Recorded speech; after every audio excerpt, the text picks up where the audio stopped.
Okay guys, so what's up? Good afternoon sa inyong lahat. So yun no, nagbabalik sa isang panibagong video. Kamusta po kayo lahat? Maulan na naman yung panahon natin. Gusto ko lang i-share sa inyo yung isang update kay 1K para dagdag pogi points ba sa kanya. So guys no, sa mga hindi pa nakakakilala pala kay 1K, sa mga bago sa channel ko. So 1K is my newest project car guys. So nabili ko siya ng 20,000 and right after ko siyang binili ng 20,000, the next day dinala ko agad siya ng Baguio, and luckily and fortunately nakauwi naman kami ng buo with Sir Chuk yung biyahe na yon. And nung nakuha ko tong sasakyan na to is 158,000 lang yung tinakbo niya, and now it's running to 160,000 na siya. So ngayon, bilang isang update sa kanya muna, bagong lahat, lilinisin muna natin tong engine bay kasi hindi ko matiis yung ganyang itsura niya. So lusaw-lusaw na nga yung kanyang running board, ganyan pa yung makikita mo dun sa ilalim, dito sa makina. So merong nag-try linisin to with the use of steel brush pero hindi siya nag-success. So guys no, ako isang simpleng steps lang, ganito ko yan lilinisan. Okay guys, let's start. So, unang step na gagawin natin is tatanggalin natin tong battery nya para walang supply ang lahat. And then next, preference nyo na if gusto nyo tanggalin yung air cleaner, pero ako para masingitan natin ng maayos yung intake manifold, gusto ko wala yung kanyang air cleaner. So kanya-kanyang preference din naman yan guys. So ako, I'd like to do it this way. Ay. Nahulog gago.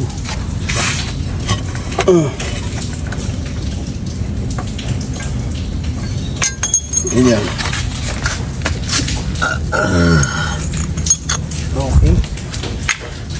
And tatanggalin natin ito.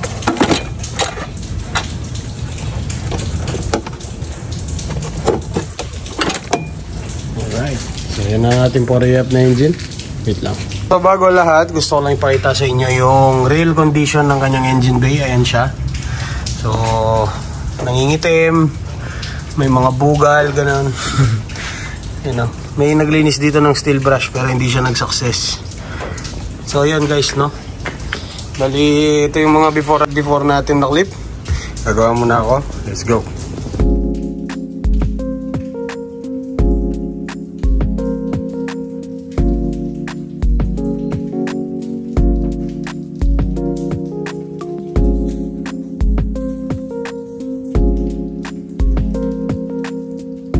Okay guys, so yun no, bali ayan yung before na clip nya. So ngayon, di-discuss ko naman sa inyo is yung mga dapat na takpan pag bago kayo mag-engine wash. So unang-una sa lahat, ito, meron naman yan factory na seal. Ang kaso, through time, nag-wear yan. So gusto ko tong sinusuportahan na to ng plastic para hindi siya ganun mapuro ng tubig, and especially itong ating alternator. So basically yung mga electronic parts, yun yung mga tinatakpan natin, and ito yung opening ng ating engine. So tatakpan din natin yan. Yung mga yan, wala naman yan chances na mapasukan ng tubig kasi pupunta dito yung tubig, pupunta doon, wala. Weatherproof naman tong mga to. So okay lang yan na nakaganyan. So yung mga dumi oh. Okay guys, so let's start. Linisin na natin to. Let's go. Guys, so isang technique pala sa pag-engine wash, basahan tapos plastic bag para sigurado. Okay guys, let's go.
Okay, siya nga pala guys. Bali, gusto kong mas maging detalyado sa aking gagawin. So, gusto ko tatanggalin ko na yung battery para at least makuha ko yung singit-singit doon.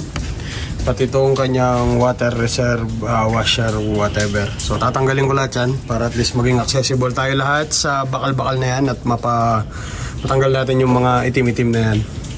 Okay guys, let's go.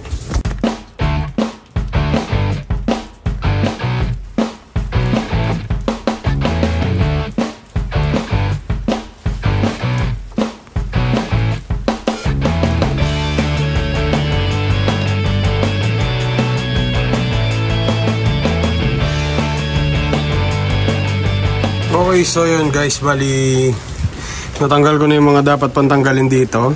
So, sa inyo, option nyo naman kung gusto nyo tanggalin yun. Pero ako gusto ko lang talaga luminis talaga siya ng maayos. So, ang next step natin is bubugan natin siya ng degreaser. Bali ako, ang gamit ko is itong degreaser na to. So, sponsoran mo man ako, hindi, the best. Okay lang. I like your products. So, tingnan nyo siyang mag-transform dyan. Okay guys, let's go. Okay guys, so yan, no, gusto ko siyang spray ng diretso. Nasira na yata. Yan, ayan o, kulay nasa ano na. Bali, spray mo lang ng diretso guys. And then, ayan mo lang matunaw. Ayan o. Okay siya guys. Legit to guys, legit. Sa mga auto supply mabibili nyo to guys. Tingnan nyo yung after. So yan guys, no. Spray ko lang to dito. Let's go.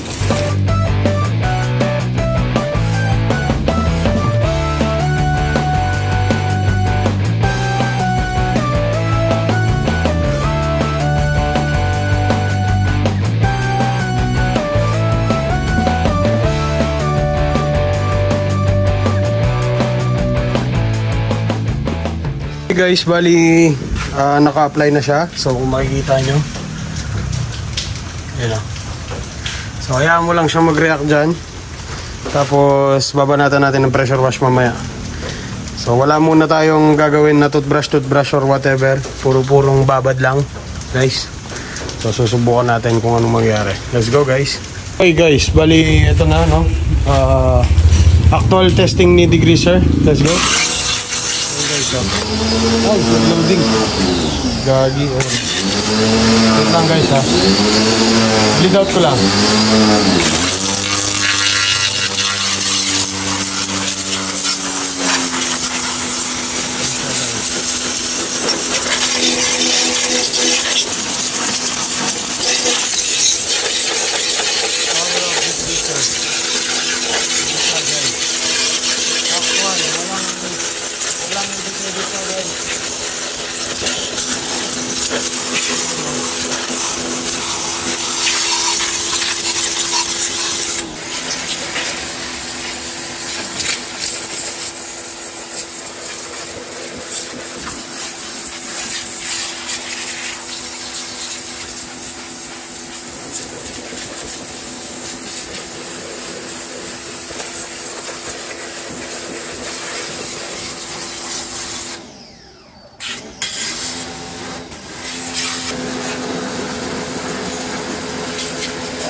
Okay guys, so yan, nakasalukuyan pa rin natin siyang sinascrub. So medyo lumiliwanag na yung pagkapula niya.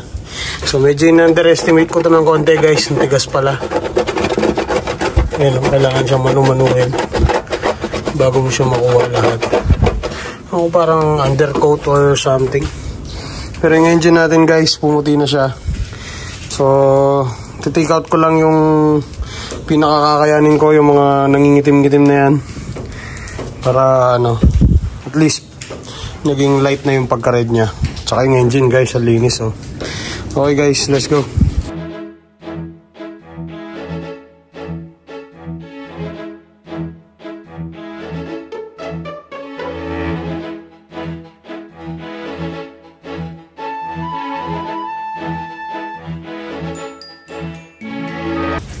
Okay guys, so yan no. Bali, pwede na muna siguro ako dyan. Kasi tignan nyo naman tong dumi niya guys. Ayaw ng toothbrush, gusto ng kuko. Solid. You know, parang undercoat or something. So sa mga nakakalam dyan, please comment down below kung ano tong... Ay, nahirapan ako ng lokong to. Okay guys, so yun i-rinse ko lang. Final pressure washing. Let's go guys.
Okay guys, so yun no.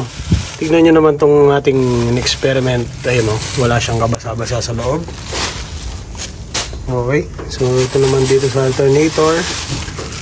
Medyo nabasa ng konti pero safe lang yan boy. So yan no, yan na yung ating after. Semi-after kasi hindi pa naman yan tapos. Marami-rami pa yan kailangan linisin. So itong makina ito yung natutuwa ako kasi pumuti ng gusto yun. You know. Alright, let's go guys.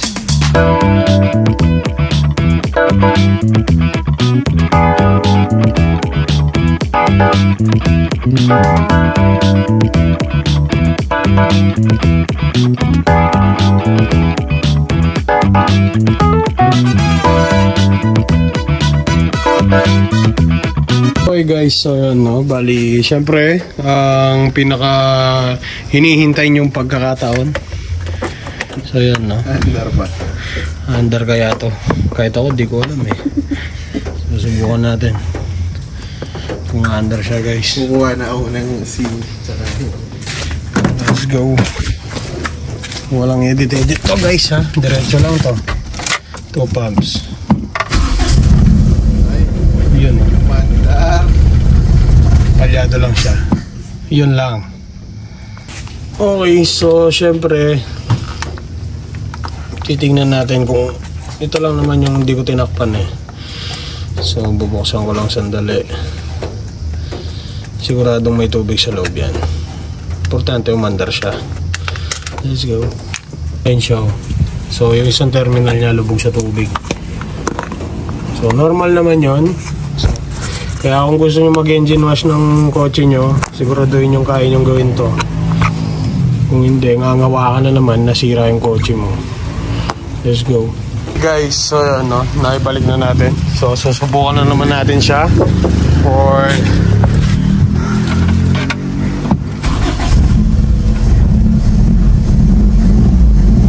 okay guys, so yan o.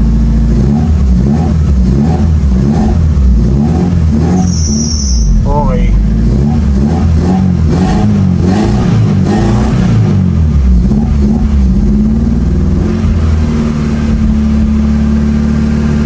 Meron pa siyang konting palya guys. Yun na.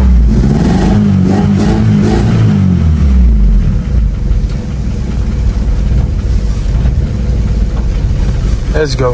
Guys, so nag-check na rin ako ng spark plug and confirm lubog sa tubig yung isa guys.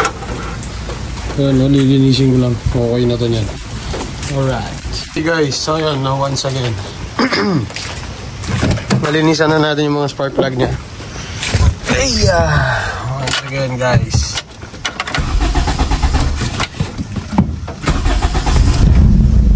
Yun. May palyado pa rin.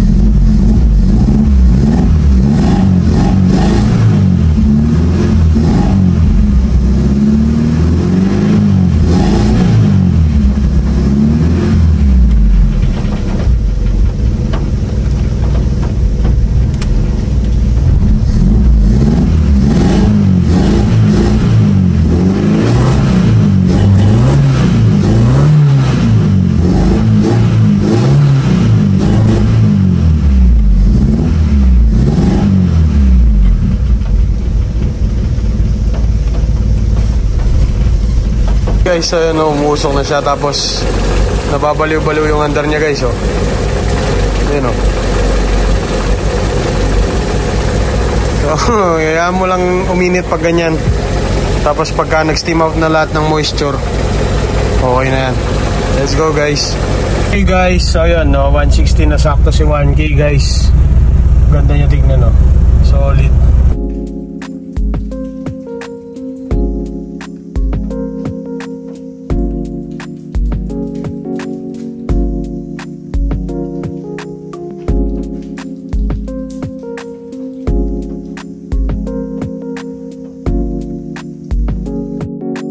Okay guys, so yun, no, next day na tayo. So ito na nga pala yung engine wash natin. So syempre, meron magtatanong sa inyo nung mga dried na picture niya. So mag-input tayo ng mga picture na natuyo na siya at yung andar niya na the next day. So yan siya guys, let's go.